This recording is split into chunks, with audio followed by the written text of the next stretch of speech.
कराची से रावलपिंडी जाने वाली हज़ारा एक्सप्रेस की 10 बोगियां उलट गईं। 30 अफराद जाँ बहक, 80 से ज़ायद जख्मी। हादसा जिला सांगढ़ के पास सरहारी रेलवे स्टेशन के करीब पेश आया।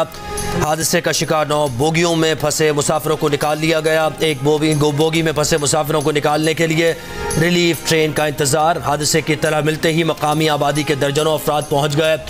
अपनी अपनी बिसात के तहत मुतासरीन की मदद करने में जुट गए। रेस्क्यू टीम्स और पुलिस पहुंच गई। नवाब शाह सक्खर और इर्द गिर्द के अस्पतालों में इमरजेंसी नाफिज कर दी गई। 12 मैयतें सरहारी के देही मरकज़ सेहत 7 PMC नवाब शाह मुंतकिल कर दी गई। हादसे में जख्मी होने वालों में खवातीन और बच्चे भी शामिल।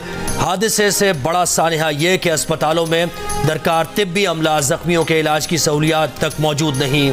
जिला सांगढ़ में ट्रेन हादसा, गाड़ी उलटने की आवाज़ें सुनते ही मुकामी अफराद मदद को दौड़े। मुकामी अफराद का इमदादी कामों में बड़ा हिस्सा। अपनी मदद आप के तहत जख्मियों और जाँ बहक अफराद को गधा गाड़ियों, रिक्शों, रेडियों और ठेलों पर डालकर अस्पताल पहुँचाया। हज़ारा एक्सप्रेस का ट्रेन हादसा कैसे हुआ, वजह अब तक सामने ना आ सकी। वफाकी वज़ीर बराए रेलवे साद रफीक ने तकरीबकारी का खदशा जाहिर कर दिया। प्रेस कॉन्फ्रेंस में कहा कि या तो लाइन में मैकेनिकल फॉल्ट है या फिर ये फॉल्ट डेवलप किया गया। ये फॉल्ट भी हो सकता है, तकरीबकारी भी हो सकती है। तहकीकात federal government inspector of railways करेंगे। ट्रेन ड्राइवर राशिद बिनास ने जियो न्यूज़ को बताया कि ट्रैक बिल्कुल ठीक था। जहां हादसा हुआ वहाँ रफ्तार की हद 105 किलोमीटर फी घंटा है, जबकि उनकी ट्रेन सिर्फ 50 किलोमीटर फी घंटा की रफ्तार से चल रही थी। सिंध के वज़ीर इत्तलात शर्जील मेमन ने कहा कि सिंध हुकूमत मुतासरीन की मदद के लिए हर हद तक जाएगी। शदीद जख्मियों को कराची मुंतकिल किया जाएगा। आर्मी चीफ की हज़ारा एक्सप्रेस हादसे से मुतालिक खुसूसी हिदायत। पाक फौज और रेंजर्स के इमदादी दस्ते हादसे के मुकाम पर पहुँच गए। हैदराबाद और सिकरंड से मजीद दस्ते बुला लिए गए। आर्मी एविएशन हेलीकॉप्टर भी रेस्क्यू के लिए पहुँच गए। पाक फौज और रेंजर्स हुकाम खाने पीने की अशिया लेकर पहुँचे। पाक फौज का रेस्क्यू ऑपरेशन आखिरी जख्मी की अस्पताल मुंतकिली और फंसे अफराद की बहाली तक जारी रहेगा। हज़ारा एक्सप्रेस के हादसे को 5 घंटे हो गए। रिलीफ ट्रेन अब तक ना पहुंच सकी। रेलवे हुकाम के मुताबिक 2 रिलीफ ट्रेन रवाना की गई हैं। रोड़ी से रवाना करदा रिलीफ ट्रेन को 3.5 घंटे लगेंगे। कोटरी से रवाना ट्रेन को 2 घंटे लगेंगे। हादसे के बायस रेलवेज का कराची से पंजाब जाने वाला ट्रैक नवाब शाह तक मुअत्तल। नवाब शाह से आगे ट्रैक रवां दवां। पंजाब से कराची आने वाले ट्रैक पर रिलीफ ट्रेन को रास्ता देने के लिए कराची जाने वाली ट्रेन को मुख्तलिफ जगहों पर रोक लिया गया। दीगर ट्रेन ताखीर का शिकार। रेलवे ट्रैक क्लियर होने पर ही ट्रेन ऑपरेशन भी बहाल हो सकेगा। माजी में PKLI के जेर इंतजाम सूबे भर के फिल्टर क्लिनिक्स को बंद किया गया। बदकिस्मती से बदतरीन गफलत की गई। वज़ीर आज़म शहबाज शरीफ का Punjab kidney and liver institute में यूनिवर्सिटी का संग बुनियाद रखने की तकरीब से खिताब। कहा मकसद सिर्फ अस्पताल बनाना नहीं था, बल्कि यहाँ यूनिवर्सिटी और नर्सिंग स्कूल भी होगा। PKLI फंड्स के लिए ट्रस्ट बनाया गया। आज 15 अरब रुपए ट्रस्ट फंड में मौजूद हैं।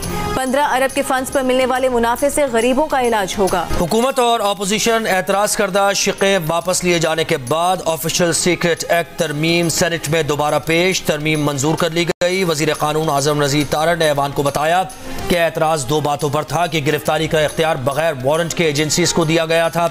एतराज़ खत्म कर दिया गया है। इंटेलिजेंस एजेंसीज की बगैर वारंट के गिरफ्तारी की शिक हुकूमत ने वापस ले ली। बिल में जिन अल्फाज पर एतराज़ात किए गए थे उन्हें भी तब्दील कर दिया गया है। नेशनल पार्टी के ताहिर बज़ंजो ने कहा कि लामहदूद इख्तियारात वापस लिए जा रहे हैं, हमें अब इस पर एतराज़ नहीं है। जमात इस्लामी के सेनेटर मुश्ताक अहमद का अब भी एतराज़। बोले ऑफिशियल सीक्रेट एक्ट तरमीमी बिल में बहुत सी मुतनाज़ शिक़ें हैं। मौजूदा हालत में इस तरमीमी बिल को पास न किया जाए।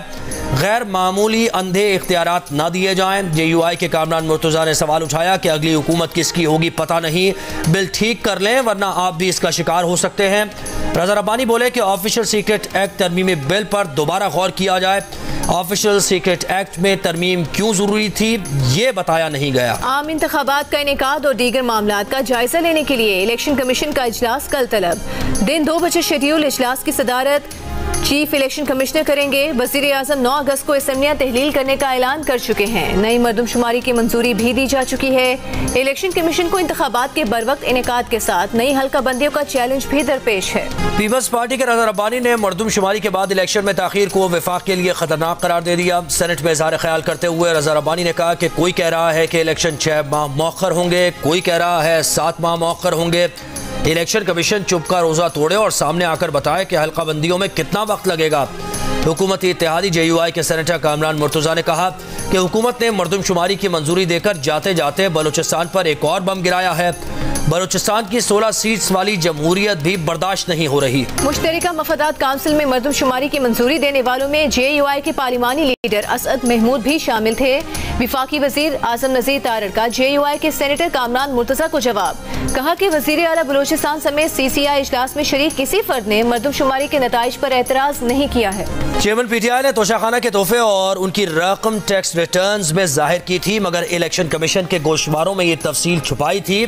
जब ये चोरी पकड़ी गई तो स्पीकर कौमी असम्बली ने इलेक्शन कमीशन को साबिक वजीर आजम के खिलाफ रेफरेंस भेजा। वजीर कानून आजम नजीर तारड़ का सेनेट में इज़हार ख्याल। वफाकी वजीर कानून ने कहा कि स्पीकर कौमी असम्बली ने इलेक्शन कमीशन को साबिक वजीर आजम के खिलाफ रेफरेंस भेजा था, जिसकी बुनियाद पर साबिक वजीर आजम के खिलाफ फैसला हुआ। चेयरमैन PTI को 2 अपील्स का हक हासिल है जो नवाज और गेलानी को नहीं था। तोशाखाना केस सुनने वाले जज को पहले से लिखा हुआ फैसला दिया गया, क्योंकि चेयरमैन PTI को नाअहल करना और जेल में डालना PDM का मुतालिबा था। तहरीक इंसाफ के सेनेटर सैफुल्लाह अब्रो का सेनेट में इज़हार ख्याल। सैफुल्लाह अब्रो ने कहा कि PDM समझती है चेयरमैन PTI को सियासत से निकाले बगैर वो इलेक्शन में जाने के काबिल नहीं, मगर चेयरमैन PTI के जेल में जाने के बाद भी हुकूमत इलेक्शन में जाने के काबिल नहीं है। वज़ीर इत्तलात मरियम औरंगज़ेब कहती हैं डिजिटल मरदमशुमारी सबके इत्तफाक से मंजूर की गई। CCI के इजलास में MQM पीपल्स पार्टी और इत्तेहादी जमातों और पार्लिमानी जमातों को बुलाया गया। कराची प्रेस क्लब में मीडिया से गुफ्तगू में कहा कि पैमरा कानून पर कायमा कमेटी में मुशावरत जारी है। सहाफ़ियों के एक भी नुक्ते पर एतराज़ तक ये कानून नहीं बनेगा। नहीं चाहते कि आज़ादी इजहार राय पर कदगन लगे। तोशाखाना केस में 3 साल सजा के बाद चेयरमैन PTI अटक जेल में कैद। वकील नईम पंजोथा ने कहा कि जेल इंतजामिया ने चेयरमैन PTI से मुलाकात कराने से इनकार कर दिया। पावर ऑफ अटर्नी पर दस्तखत कराने थे। दस्तावेज पर दस्तखत के लिए पीर को राबते की हिदायत की गई है। गुज़िश्ता रोज जारी तोशाखाना केस के फैसले में कहा गया है कि चेयरमैन PTI ने जानबूझकर झूठ बोला, तोशाखाना से मिलने वाले तहाइफ की गलत मालूमात दी।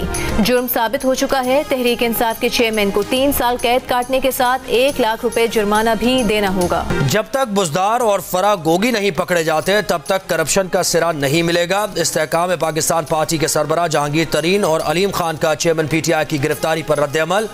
अलीम खान ने कहा कि उन्होंने PTI में रहकर जो देखा वो पूरी दुनिया को बता दिया है। जहांगीर तरीन बोले जिस फोरम पर भी अलीम खान और तरीन को बुलाया जाएगा वहां जाएंगे और सच बताएंगे। अलीम खान बोले जिस इंसान को तकब्बुर की लानत पड़ जाए उसका वही अंजाम होता है जो चेयरमैन PTI का हुआ।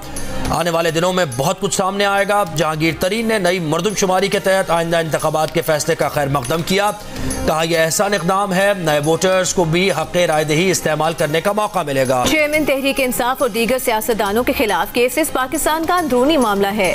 चेयरमैन तहरीक इंसाफ की गिरफ्तारी पर अमरीकी महकमे खारिजा का रद्द-ए-अमल। कहा दुनिया भर की तरह पाकिस्तान में भी जमहूरी उसूलों के एहतराम और कानून की हुक्मरानी का कहते हैं। चेयरमैन PTI को अदालत से मिलने वाली सजा बैनुल-अक़वामी मीडिया की सुर्खी बन गई। अमरीकी TV CNN ने लिखा कि पाकिस्तान के साबिक वजीर आजम को करप्शन केस में मुलव्वस होने पर 3 साल कैद की सजा सुना दी गई। बरतानवी अखबार द गार्डियन ने लिखा कि चेयरमैन PTI करप्शन की बुनियाद पर 5 साल के लिए नाअहल करार दिए गए। अरब अखबार गल्फ न्यूज़ ने लिखा कि पुलिस ने अदालती फैसले के बाद चेयरमैन PTI को 3 साल के लिए गिरफ्तार कर लिया। BBC ने साबिक वजीर आजम की तरफ से करप्शन पर अपनी गिरफ्तारी के खिलाफ मुल्कगीर एहतजाज की कॉल को खबरों की जीनत बनाया। DW, वॉइस ऑफ अमेरिका, अल जजीरा और वाशिंगटन पोस्ट ने लिखा कि पाकिस्तान के साबिक वजीर आजम को करप्शन पर 3 साल कैद की सजा सुना दी गई।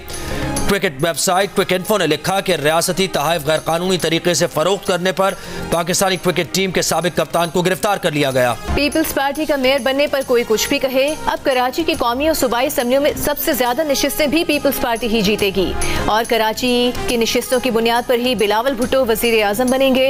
वजीर आला सिंध का खिताब। मुराद अली शाह ने कहा कि कराची में काम किया है, इसीलिए मेयर कराची पीपल्स पार्टी का है।